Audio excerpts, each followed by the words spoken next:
సమాశ్రయే. అందరూ మీ యొక్క గోత్రములు, నామధేయము, నక్షత్రము,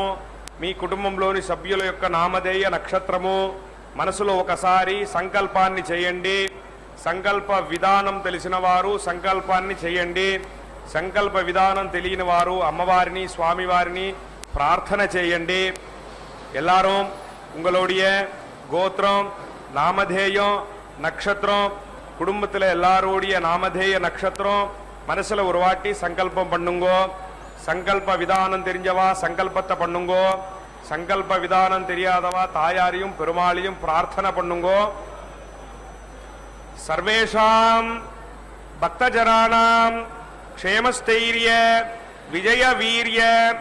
அபய ஆயுராரோக்கிய ஐஸ்வர்ய அபிவிருத்தியர்த்தம் தர்மார்த்த காமியமோக்ஷ சதுர்வித फलपुरुषार्थ सिद्ध्यर्थम मनोवांचता फल सिद्ध्यर्थम राजद्वारे सर्वकार्य अनुकूलता सिद्ध्यर्थम आरोग्य दृढ़गात्र वज्रशरीराभिवृद्ध्यर्थम लोकक्षेमार्थम श्री पद्मावती श्रीनिवास कृपाकटाक्ष सिद्ध्यर्थम कल्याण महोत्सवम आचार्य मुखेन अद्य करिष्ये सर्वं श्री वेंकटेशार्पणमस्तु. गोविंदा गोविंद.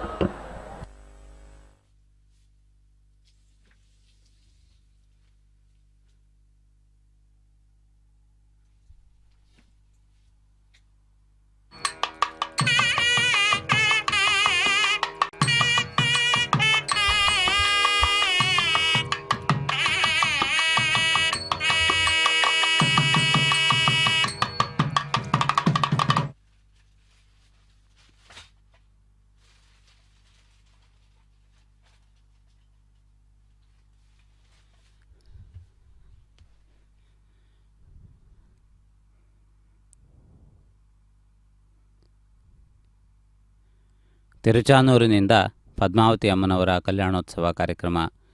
ಪ್ರತ್ಯಕ್ಷವಾಗಿ ಪ್ರಸಾರವಾಗುತ್ತದೆ. ವಿಶ್ವಕ್ಸೇನ ಆರಾಧನೆ, ಶುದ್ಧಿ ಪುಣ್ಯಾಹವಾಚನೆ, ಕಲಶಾರಾಧನೆ ಮೊದಲಾದ ಪ್ರಕ್ರಿಯೆಗಳನ್ನು ಇದೀಗ ಪ್ರಾರಂಭಿಸುತ್ತಿದ್ದಾರೆ. ಶ್ರೀ ಶ್ರೀನಿವಾಸನ ಹೃದಯ ವಿಹಾರಿಣಿಯಾಗಿ ಪ್ರಖ್ಯಾತಿಯನ್ನು ಪಡೆದಿರುವ ಶ್ರೀ ಪದ್ಮಾವತಿ ಅಮ್ಮನವರು ತಿರುಚಾನೂರು ಕ್ಷೇತ್ರದಲ್ಲಿ ನೆಲೆಗೊಂಡು ಭಕ್ತರನ್ನು ನಿರಂತರ ಅನುಗ್ರಹಿಸುತ್ತಾ ಎಲ್ಲ ಭಕ್ತರ ದುಃಖಗಳನ್ನು ದೂರಗೊಳಿಸುತ್ತಾ ವಿರಾಜಿಸುತ್ತಿದ್ದಾಳೆ. ಆ ಜಗನ್ಮಾತೆಯ ದಿವ್ಯವಾದಂತಹ ಅನುಗ್ರಹ ಎಲ್ಲ ಭಕ್ತರಿಗೂ ಶುಭದಾಯಕವಾದದ್ದು, ಮಂಗಳದಾಯಕವಾದದ್ದು. ಆ ದೇವಿಯ ದಿವ್ಯವಾದಂತಹ ಅನುಗ್ರಹ ಸರ್ವರಿಗೂ ಪ್ರಾಪ್ತವಾಗಲಿ ಎಂದು ಪ್ರಾರ್ಥಿಸೋಣ. ಇದೀಗ ಪಾಂಚರಾತ್ರ ಆಗಮ ವಿಧಿಗೆ ಅನುಸಾರವಾಗಿ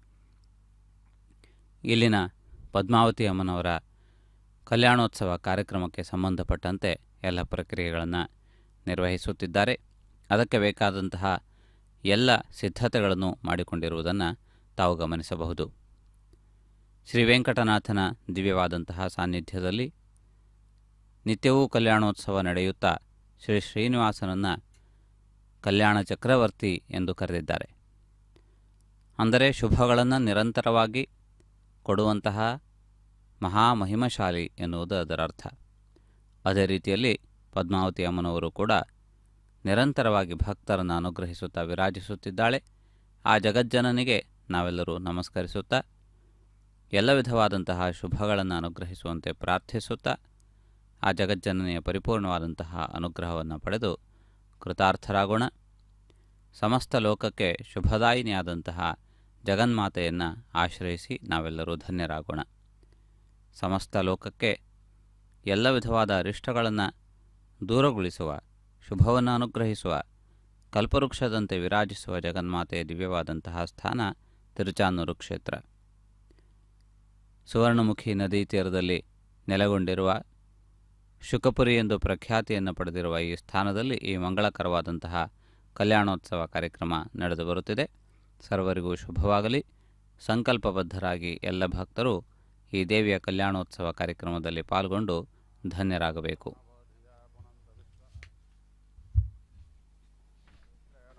शुक्रेण देवदीर्यते अग्ने गत्वा गतो यत्ते पवित्रमर्चसे अग्ने विदतमन्तरा ब्रह्म तेन पुनीमहे वाभ्यां देवतवितः पवित्रेण सवेन च इदं ब्रह्म पुनीमहे वैश्वदेवे पुनते देव्यागादेष्वे भक्वे तन्वो वेदपृष्ठाः तजामदन्तः सदमाद्येषु वजग्स्यामपतयोरजीनां वैश्वानरो रश्मिभिर्मा पुनातु पातप्राणेषु मयो भूः द्यावा पृथिवी पयसा पयोभिः पितावितर्यज्ञे पुनातां मृगस्पतिभिः वरिष्ठैर्देवमन्यभिः अग्ने कृत्वे पुनाहिमा येन देव अपुनात तेनापो दिव्यङ्गतः तेन दिव्येन ब्रह्मणा इदं ब्रह्म पुनीमहे यप्पावनिरुध्यते ऋषभिः सम्बुतोरसं सर्वकंसनादे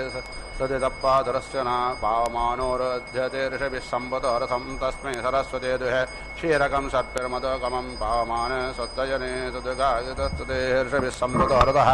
ब्राह्मणे समुदकं हितं पावमानं स्वतन्त्रः इमं लोकमदागमं कामान् समर्दयन्तुनः देवे देवे समावृताः पावमाने सत्तजने सुदुगागतस्ततः ऋषभिः सम्बुतोरतः ब्राह्मणे समुदकं हितं येन देव पवित्रेण आत्मानं पुनते सदा तेन सहस्रधारेण पावमानं पुनन्तु मा प्राजापत्यं पवित्रं सतोज्जातं हिरण्मयं तेन ब्रह्मपितो भजं भूतं ब्रह्म पुनीमहे इन्द्रश्चैवे सगमा पुनातो सोमश्चत्यावरुणश्च मेत्या यमो राजा प्रमुरा पुनः जातवेदामोज्जयन्त्या पुनातो भूर्भुवस्वः तत्संयोरावृणीमहे गातुं यज्ञाय गातुं यज्ञपतये देवे स्वस्तिरस्तुनः स्वस्तिर्मानुषेभ्यः ऊर्ध्वं जगातवेषजं सन्नोऽस्तुद्धिपते सं चतुष्पते ॐ शान्तिः शान्तिः शान्तिः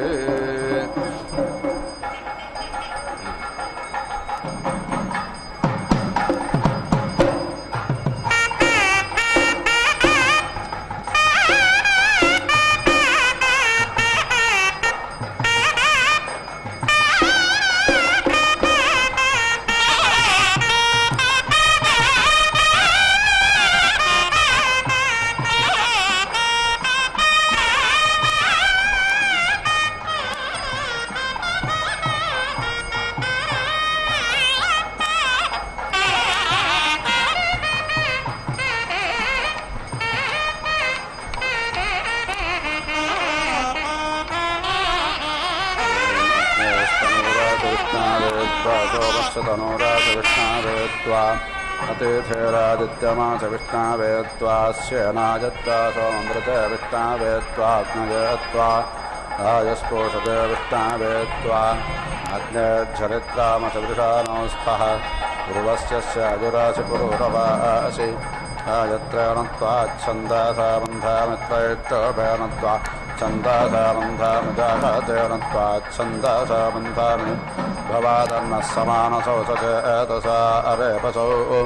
मा यज्ञज्ञहिज्ञज्येष्ठं मा यज्ञपातिं जातवेदसौ शिवो भावतमज्जनाः आग्नाग्निश्चारते प्रविष्टऋषीणां पुत्रो आपितस्ति पावा धनश्चोनश्च यजाजदेहदेवेभ्यो हव्यग्रसतमप्रायच्छन् स्वाहा नापातयेत्वा गृह्णामि परे पतयेत्वा गृह्णामि तनो नप्त्रे सात्पराय दक्पन्नो ज्येष्ठाय अनादिष्टमश्चरादिश्यं देवानामोजाः अनाभिधश्च विधस्तिपानभिधस्तेऽन्यम् अञ्जादा सत्यमपाकेशग्रसुभिते मा आधाः अग्ने अव्रतपास्ते व्रतपाः जातवा तनोर्यग्रसामजिजाममा तनोरेषा सात्वयि सह नौ व्रतपते व्रतान्यनो मे दीक्षान् दीक्षापातिरमग्रस्तान् तपस्तपस्पतिः अग्रसुरग्रदुष्टे सोमपायत विदुनविदे आदुभ्यमिन्द्रप्राजातामात्तमिन्द्राजप्राजस्व आप्याययास्मान् सखे संज्ञामेधया स्वस्तिते देवसोमसत्यामृचामचेया ज्येष्ठाराजप्रेषे भगाय ऋतमृतवादिभ्यो नमो दिवे नमः पृथिव्यै याते अग्नेयश्च यातनोर्वरजिष्ठा गग्वरेष्ठा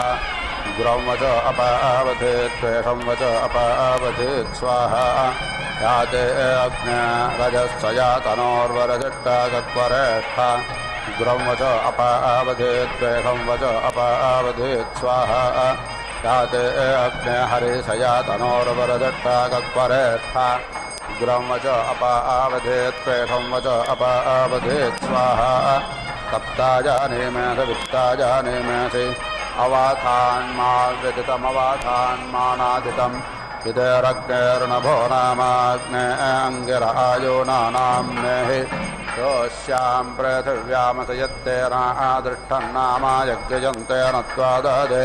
विदेरग्नेर्नभो नामाग्ने अङ्गिरायो नाम्नेहि योद्वितीयस्यां पृथिव्यामसयत्तेनादृष्टन्नामा यज्ञयन्तेन त्वाददे विदेरग्नेर्नभो नामाग्ने अङ्गिरायो नाम्नेः यस्तृतीयस्यां पृथिव्यामसयत्तेनादृष्टन्नामा यज्ञयन्तेन त्वाददे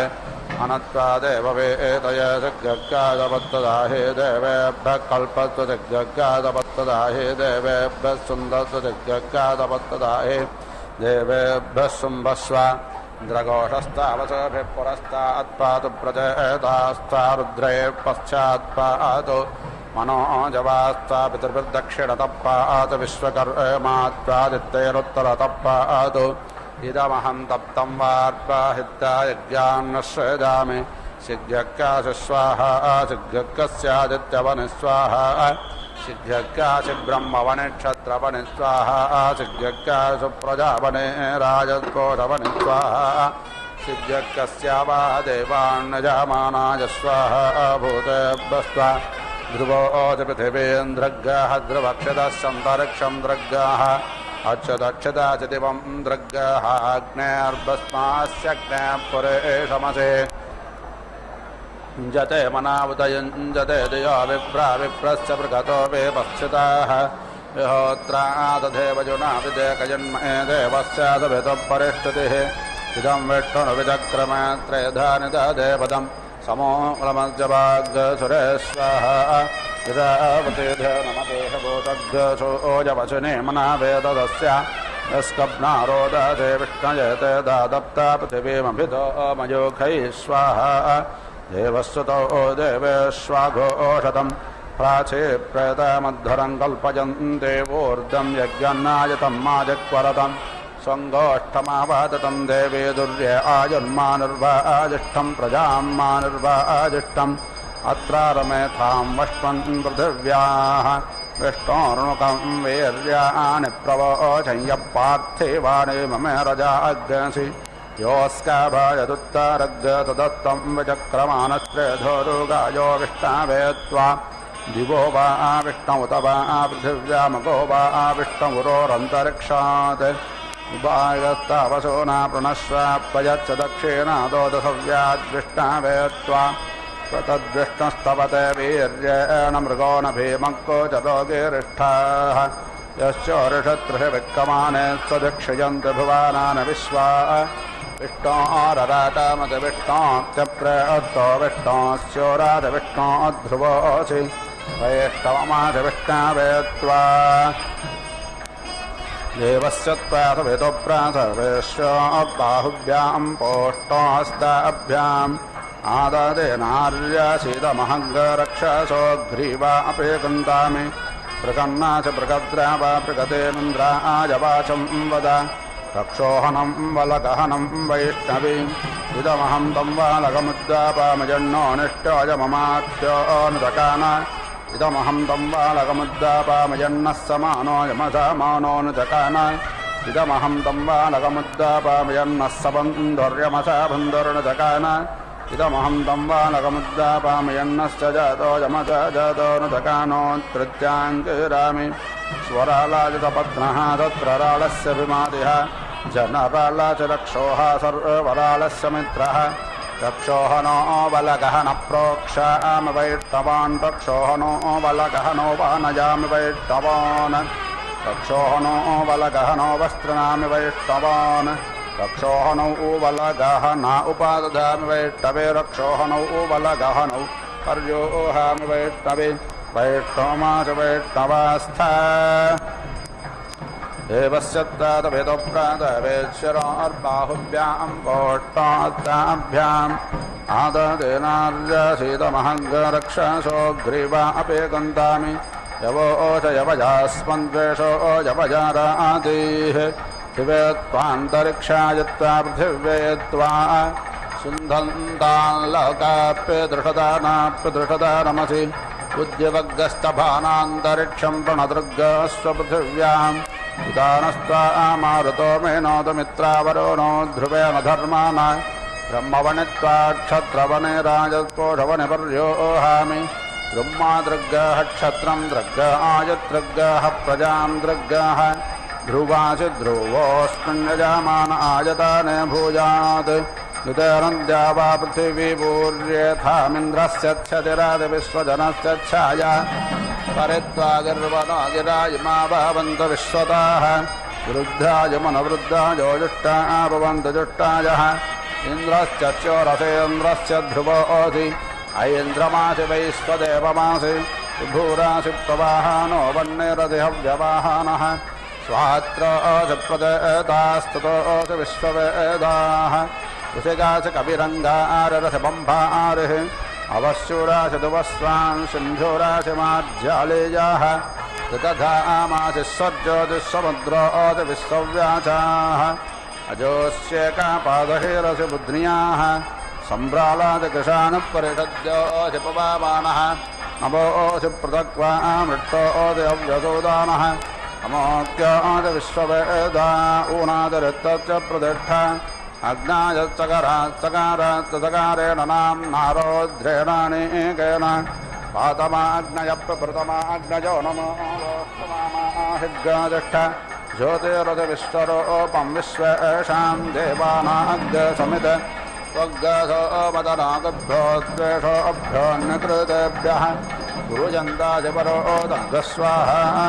विषाणोऽप्सुराञ्चवेदुस्वाहा आग्नेन यातुपदा राजे अस्मान् विश्वान् देववयुनान् विद्वान् योऽध्यस्मञ्जोहराणमेन भोजष्ठां तेन मा उक्तिं विधेम अजन्नो अग्निर्वरे वत्कनो त्वयं वृथः पुरजेत प्रभिन्दन् अजं वाजा अञ्जेत वाजा दात अजग्गसत्र अञ्जेत जर्गेषानः स्वाहा गुरुविष्णो विक्रामस्व रुक्षया जनस्कृति घृतयोनेऽपि भप्रप्रायज्ञपतिं तिरस्वाहा देवासवितरेष देशो मत्तग्गरक्षस्समाद्वादभन्न एतत्त्वं देव सोमदेवो देवा उपागाः इदमहं मानुष्यान्तहरायस्तोषेण स्वाहा निर्वरो रक्षपादान्मस्य अग्नेऽमृतपास्ते व्रतपाः तनोर्मय्यपो देवादाक्षिर्यामातनोस्तय्यपो दिव्यदेवामयि आयतन्नो वृतपते प्रधान्यनो दीक्षापादरमङ्गलप्राणपद्मपत्पतेः पुरवेट्टो विक्रामस्व रक्षया जनस्कृति धृताङ्गतयोनेऽपि भप्रप्रायज्ञपातिन्दरस्वाहा अत्यन्या अघान्नान्या उपागाम्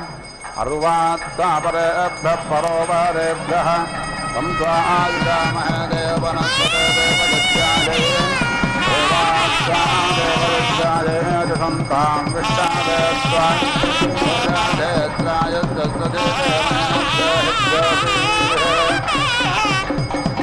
दिवं मादेरन्तरिक्षं माहित्यते पृथिव्या सम्भव अयज्ञहित्वा स्वदेतिस्ते तेजानप्रणिनाय महते सौभागाय अतस्त्वं देवनस्पते शतवर्षोऽविरोगसहस्रावल्सा विभजग्गरुहेम एवच्चत्वादविदुप्रातवेच्चबाहुभ्यां पोष्टाक्ताभ्याम् आददेनार्यतीरमहङ्करक्षतो श्रीरामदेवन्दानि यवोजयवयास्पञ्चोजवजारतीः पृथिवे स्वान् संस्कृतान् लोकाभ्यदशदानां पृथसदारमणि अग्रे निराजस्वावेशवन्नेत्रेणामेतज्जा विद्यादधित्वा स्थास्यति देवत्वातपितामध्वानत्सुपिप्पलाभ्यस्तौषधेभ्यः दिवमग्रेणास्पृक्षान्तरिक्षं मध्येना प्राप्पृथिवीवपारेणादृग्गाहिः याते धाम अन्यश्मसकमध्ये यत्र गावो भूरि शृङ्गा अजासाः अद्राहयतदोरुगायश्च विष्णोः परमं पदमवापारि भूरि ब्रह्मवनित्वा क्षत्रवने राजस्पोषवने पर्योहामि ब्रह्मा दृग्गः क्षत्रं दृग्गः आयदृग्गः प्रजां दृग्गः विष्णो कर्माणि पश्यत यत व्रतानि वस्पसे इन्द्रस्तयुज्यः सखा तद्विष्णोः परमं पदग्गः सदा पश्यन्ति सौरजाः दिवेव चक्षुरातातं परिवीरासि परित्वा दैवीर्विशो व्यजन्ताम् परिमं यजमानङ्गराजो मनुष्याणां दिवस्सु नरस्येषते पृथिव्यां लोकारण्यस्ते पशुः उपावेरस्युपदेवान् दैवीर्विषप्राहुरुचितो वह्नितमान् देवत्तष्टर्वसोरमहव्याते स्वतन्तां देवातीरमध्वं बृहस्पते धारया वसूनि ऋतस्य त्वा देवः विप्पासेन प्रत्यमुञ्चामदर्शान् मानुषः देवस्य त्वा तवितुप्रासवेश्योर्बाहुभ्यां पोष्टहस्ताभ्याम् अग्निशोमाभ्यां ज्येष्ठं नजो नज्मि अद्वस्तौषादेभ्यः प्रोक्षान्यनुत्ता माता मन्यता मनोपिता न भ्राता दगर्भो न सकाशयोच्यः अग्निशोमाभ्यां ज्येष्ठं प्रोक्षामि अपां पेरुरस्यापो देवे सादन्तो स्वात्तं चित्सद्देव हविः सन्ते अप्राणो वाते न गच्छता गसमङ्गान यजत्रैः संयजमान आशिषा हृदयनाक्तो वसुन्ध्रायेता गिरेवति यजमाने प्रियन्धा आवेशा गुरोरन्तरिक्षाः सजोर्देवेन वातेन अस्य हविषत्मना आयतमस्य तन्वा भव वर्षो वर्षे यस यज्ञपातिं धाः स्वाहा देवेभ्यो स्वाहा माहिभ्योर्मा प्रदागुः नमस्तातारानर्वाप्येहि ऋतश्च कुल्या उपा ऋतश्च बुद्ध्या उपा देवेरावशुद्धावोऽड्भग्गसुपारविट्टा देवेषु सुपारविट्टा वयं पारवेट्टारो भूयात्मा पाचन्ते सुन्धामि प्राणन्ते सुन्धामि चक्षुस्ते सुन्धामि श्रोत्रं ते सुन्धामि नाभिन्ते सुन्धामि मेढ्रं ते सुन्धामि पाचन्ते सुन्धामि चरित्राग्रस्ते सुन्धामि मनस्ताप्यायतां वाक्ताप्यायतां प्राणस्ताप्यायतां चक्षुस्ताप्यायताग्रश्रोत्रं ताप्यायताम् यद्दे क्रूरं यदास्थितं दत्ताप्यायतां तत्ते निष्ट्यायतां दत्ते शुद्धतमोऽभ्यः पुरुषाधेत्रायत्सुधीते मैनग्गहिग्गसीः रक्षासां भागो जनरस्तग्गरक्षाः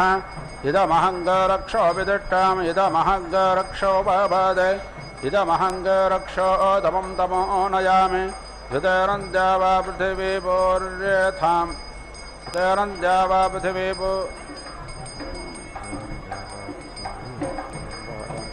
प्रोन्वाथां वाजो वेस्थोकानां विषाणो अग्निराञ्जश्च वेतु स्वाहा स्वाहा गते ऊर्ध्वनापसंमारुतं गच्छतं सन्ते मनो मनसा सम्प्राणप्राणेन गच्छतां रेलश्च दृष्ट्वा अस्त्रेणात्वापस्त्वा समारिणन् पादस्य त्वाद्राज्ये वोष्टारज्ञावोष्पणो अव्यतिषत् त्वयोतं द्वेषाः घृतं घृतपावानप्युपतवसां वसापावानप्युपत अन्तरिक्षस्य हविराजिस्वाहा दिश प्रदिश आदिशो विदिशा उद्दिशो दिग्भस्वाहा ऐन्द्रप्राणो अङ्गे अङ्गे निदेद ऐन्द्रवोदानो अङ्गे अङ्गे निदेद देवत्तष्टर्भूरे देशग्गसमेदशलक्ष्मायद्विषरूपं भवाति देवत्रायन्तमवासे सखायो नत्वा माता पितरो वदन्तु।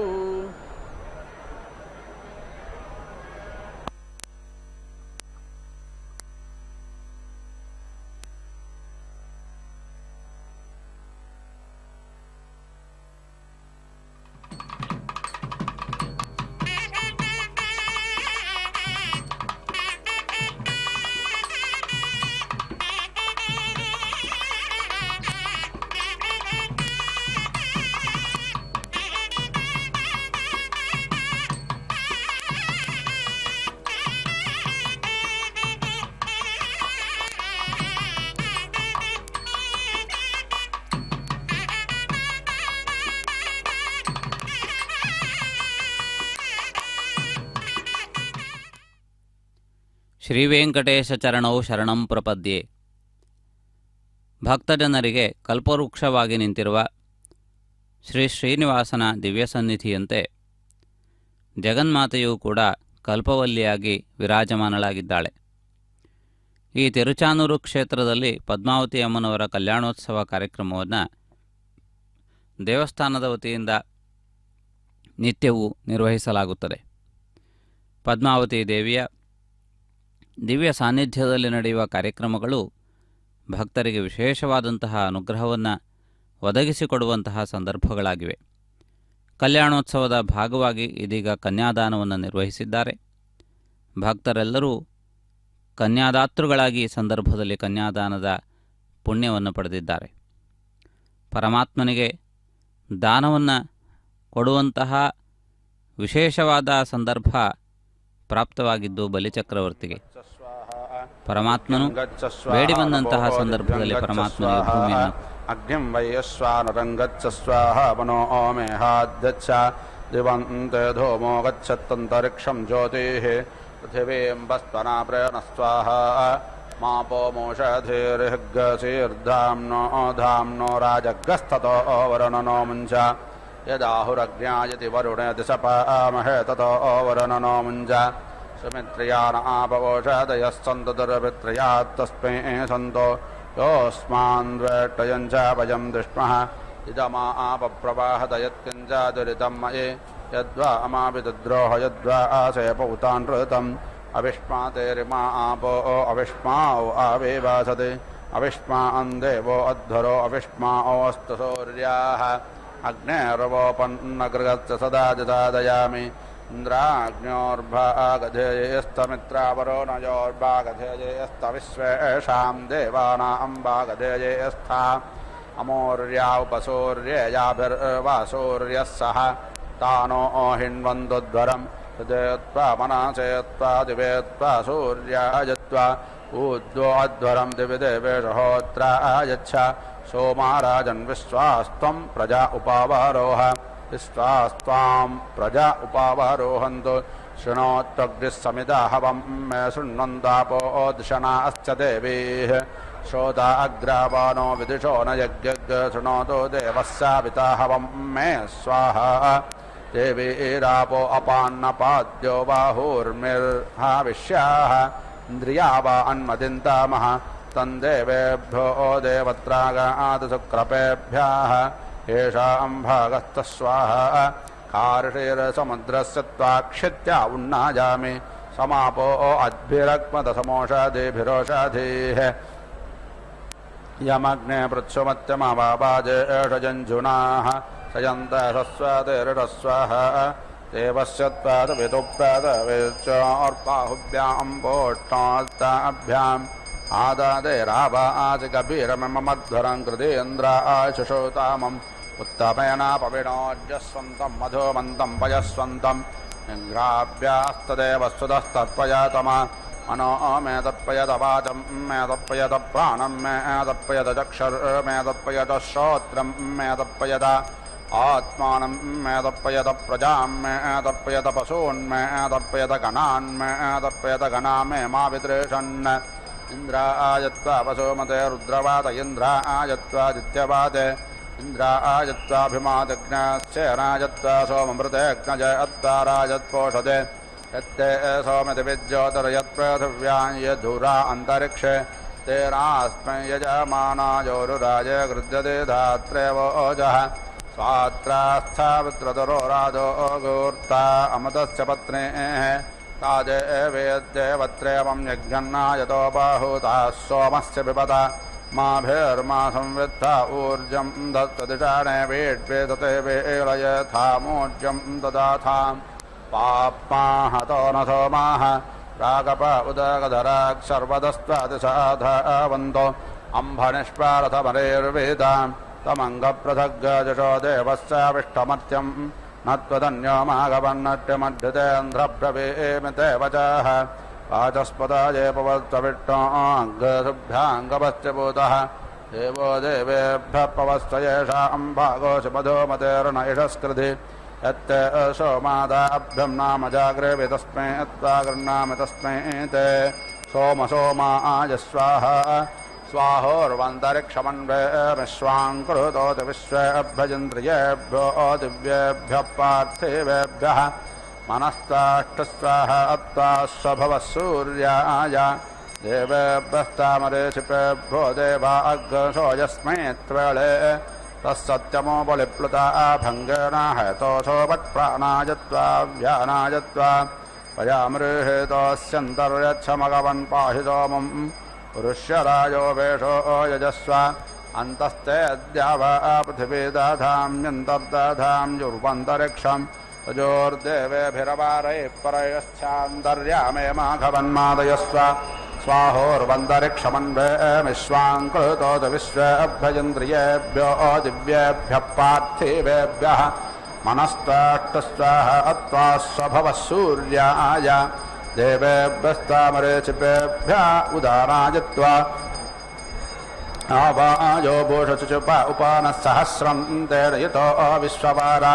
उपोते अन्धो मध्यमयामयस्या देवददिशे पूर्वपेयं वाजवे अत्वा इन्द्रावायोजुमे सुत उपप्रयो अभिरागतम् इन्द्रावो वामुसन्तिः अयामरेहेतोऽसि वाजवाजिन्द्रवाजुभ्यां द्वेषते योनः सजोष अभ्यां त्वा अयं वा अम्मित्रावरुणासुतः सोमारुता वृदा ममेदिह शोदग्हवम् वयामरेहेतोऽसि मित्रावरुणाभ्यां त्वा राजावयग्गता सभाग्रसो मदे महव्येना देवाजवासेन गावाः तान्देनं मित्रावरुणाजिवन्नो विश्वाः आधत्तमनापस्फुरन्ति एष ते योनिर्वृतायुभ्यां त्वा यावान्तसा मधुमत्यस्वेनासुहृतावति तया यज्ञं मे मक्षतं पयामरेहेतोऽस्युभ्यां त्वेष ते योनिर्माद्वीभ्यां त्वा तं प्रत्नथा पूर्वथा विश्वते मता ज्येष्ठता दिम्बर्गिषदग्गस्वर्विदम् प्रतेचेनं वृजनं दोगसे दुनिमासञ्जयन्तमनुजा सुवर्धसे पयामरेहेतोऽसि षण्ढाजत्वा एष ते योनिर्वीरतां पाक्यपामट्टः षण्डो देवास्त्वा शुक्रपा प्रणायन्त्वना दृष्टासि शिवीरो वीरान् प्राजनयन् परे कभिराजस्पोषेण यजमानम् सञ्जग्मानो दिवा पृथिव्या मन्थि शुक्रः शुक्रतो ओजुषा निरस्तः सण्डः शुक्रस्य आदिष्टारामसि अच्छन्नश्च ते देवसोमसु वीर्यश्च राजस्पोषः सदुदितारस्याम सा प्राथमा सग्गस्क्रेतर्विश्ववारा सप्रातमो वरो नो मित्रो सप्रातमो बृहस्पतिश्चिकित्वाद्यस्तस्मान्द्रायुतमाजो गोतस्वाहा कुम्बन्धोत्रामधोर्यस्पृष्टं यस्वभृतं यत्स्वाहा अजं वेनश्चोदयत्प्रत्येकभाज्योतिर्जराजोदजो विमाने इममपाग्रसंक्रमे सूर्यसन्नभिप्रामतिभिर्हन्ति पयामरेहेतोऽसि मर्कायत्वा मनो न एष अवानेष तिग्मं विपश्यच्छावनथो द्रवन्त आयश्चर्याविस्तमृम्नोऽस्यात्रेणीताजितङ्गपत्तौ एष ते योनिप्रजा पाक्यपामृष्टो मर्को देवास्त्वावन्थिपाप्पनायन्त्वना दृष्टासि सुप्रजा प्रजा प्रातरजन् परे कभिराजस्पोषेण यजमानम् सञ्जग्मानो दिवा पृथिव्या मन्थि मन्तिसो ओधिषानुरक्तो मर्को मन्तिनो दिष्टारामसि अच्छन्नश्च ते देवसोमसु वीर्यश्च राजस्पोषः सदधितारस्याम सा प्राथमा सग्गस्क्रेतर्विश्ववारा सप्राथमो वरुणो मित्रो अग्निः सप्राथमो मृगत्वदच्छिकित्वाग्रस्तस्मादिन्द्राशुतमाजो गोतस्वाहा त्रिम्बन्धोत्रामधोर्यस्पृष्टं यस्वभृतं यत्स्वाहा ये देवासो दिव्येकादधस्तपृथिव्या मध्येकादधस्थ अप्सुक्षितो महिनेकादधस्तते देवासो यज्ञममञ्जूषद्वम् पयामरेहेतोऽस्याग्रयणो शश्वाग्रयणः पाहि यज्ञं पाहि यज्ञपातिम् विष्टस्थामिन्द्रियेण पाति विष्टं त्वं पाक्यभिसवानानि पाहि सोमपवते सोमपवते सोमपवते अस्मै ब्रह्माणे पवते अस्मै क्षत्राय पवते अस्मै शृण्वते यजमानाय पवते इषवोच्चे पवतेभ्योषधेभ्यः पवते द्यावा पृथिवीभ्यां पवते सुभूताय पवते ब्रह्मवक्षसाय पवते विश्वेभ्यस्तादेवेभ्यः एष तेजो न विश्वेभ्यस्तादेवेभ्यः त्वयामरीहितोऽसि इन्द्रायत्वा प्रकत्वा ते वयस्वतौत्थायवं गृह्णामि यत्ताजिन्द्रवृकद्वयत्तस्मै अत्ता विष्णावेत्तैष तेजो निरुक्तेभ्यस्ता देवेभ्यस्ता देवायवं गृह्णामि यज्ञस्यायुषे मित्रावरोणाभ्यां त्वा देवायवं गृह्णामि यज्ञस्यायुषे इन्द्रायत्वा देवायवं गृह्णामि यज्ञस्यायुषेन्द्राग्निभ्यां त्वा देवायवं गृह्णामि यज्ञस्यायुषे इन्द्रायत्वा देवायवं गृह्णामि यज्ञस्यायुषेन्द्रावरोणाभ्यां त्वा देवायवं गृह्णामि यज्ञस्यायुषे इन्द्राबृहस्पतिभ्यां त्वा देवायवं गृह्णामि यज्ञस्यायुषेन्द्राविष्णुभ्यां त्वा देवायवं गृह्णामि यज्ञस्यायुषे मूर्धानं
అవధరించగదయ్య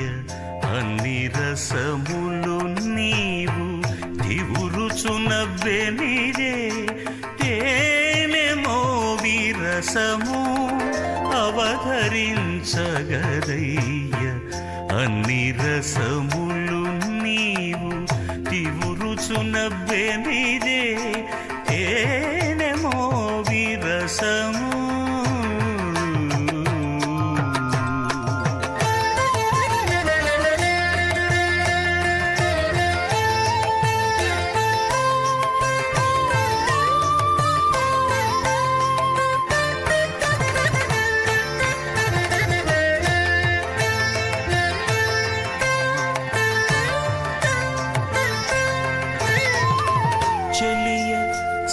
చక్కదనాన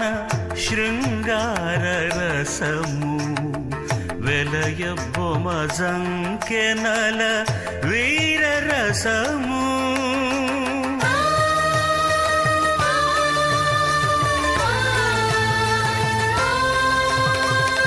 చెలియ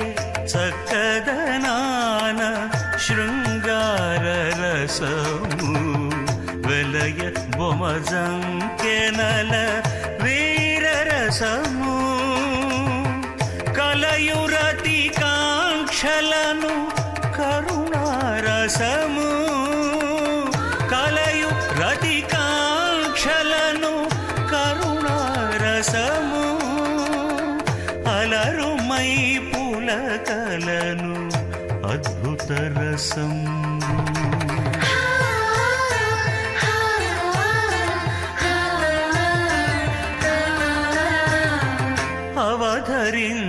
అవధరించగదయ్య అన్ని రసములు తివురుచునబ్బెనిదే తేనె మోవి రసము.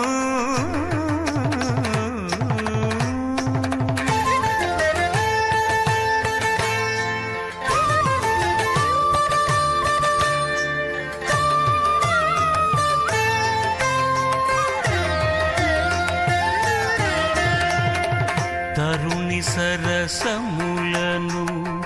తగు హాస్యరసము పరుషంపు విరహాన భయరసంబు.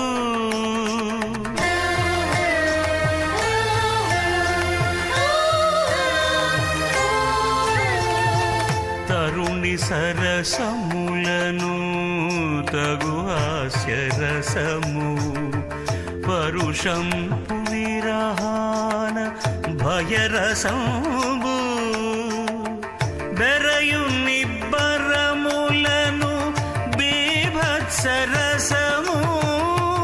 గరిమ మరు యుద్ధాన ఘన రౌద్రరసము.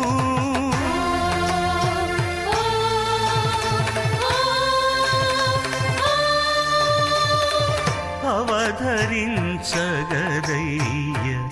అన్ని రసములు నీవు తివురుచునబ్బెనిదే తేనె మోవి రసము.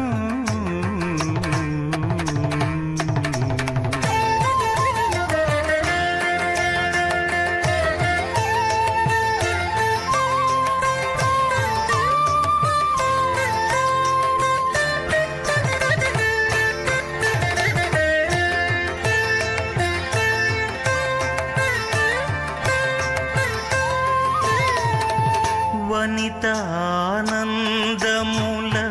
వడి శాంతరసము ననుపు మంతనములను నవరసములు.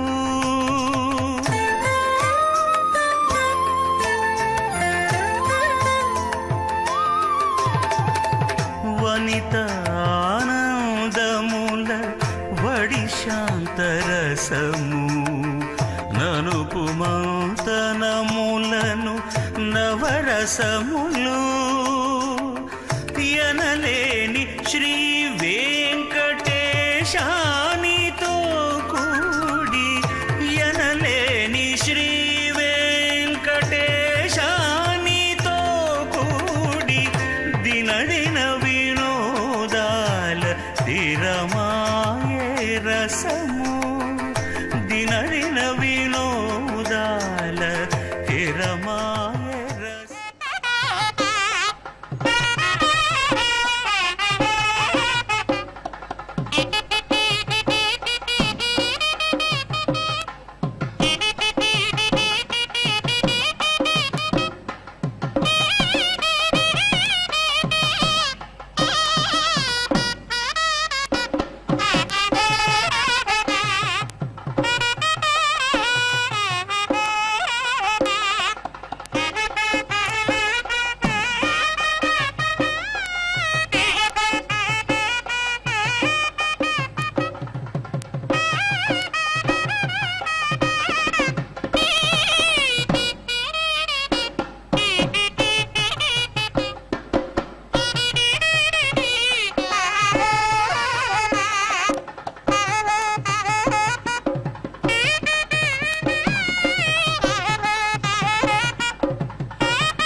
वेनश्चोदयत्पृष्ठे गर्भाज्योतिर्जराजो रजासो विमाने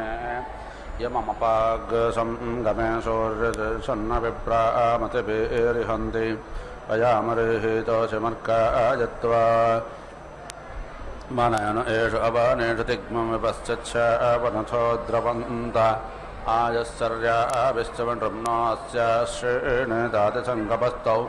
एष ते योनिप्रजापाक्कपामष्टोऽमर्को देवास्त्वामन्थिपाप्पनायन्त्वना दृष्टासि सुप्रजा प्रजा प्रादरजन्परे कभिराजस्पोषेण यजामानं संजग्मानो दिवा पृथिव्या मन्थे मन्तिरो ओजषाणरस्तोऽमर्को मन्त्यनो दृष्टानामसि अच्छन्नस्य ते देवसोमसु वीर्यश्च राजस्पोषः सदतितारस्याम सा प्राथमा सग्रस्कृतरविश्ववारा सप्राथमो वरुणो मित्रो अग्निः सप्राथमो बृहस्पतिच्छिकित्वागस्तस्मादिन्द्राशतमाजो स्वाहा ॐ पूर्णाहुतिरुत्तमां जहोति सर्वं वै पूर्णाहुतिः सर्वमेवाप्नोति अथो ययं वै पूर्णाहुतिः अस्यामेव प्रतिष्ठति ॐ नारायणाय विद्महे वासुदेवाय धीमहि तन्नो विष्णुः प्रचोदयात् स्वाहा ॐ महादेव्यै विद्महे विष्णुभद्राय धीमहि तन्नो लक्ष्मी प्रचोदयात् स्वाहा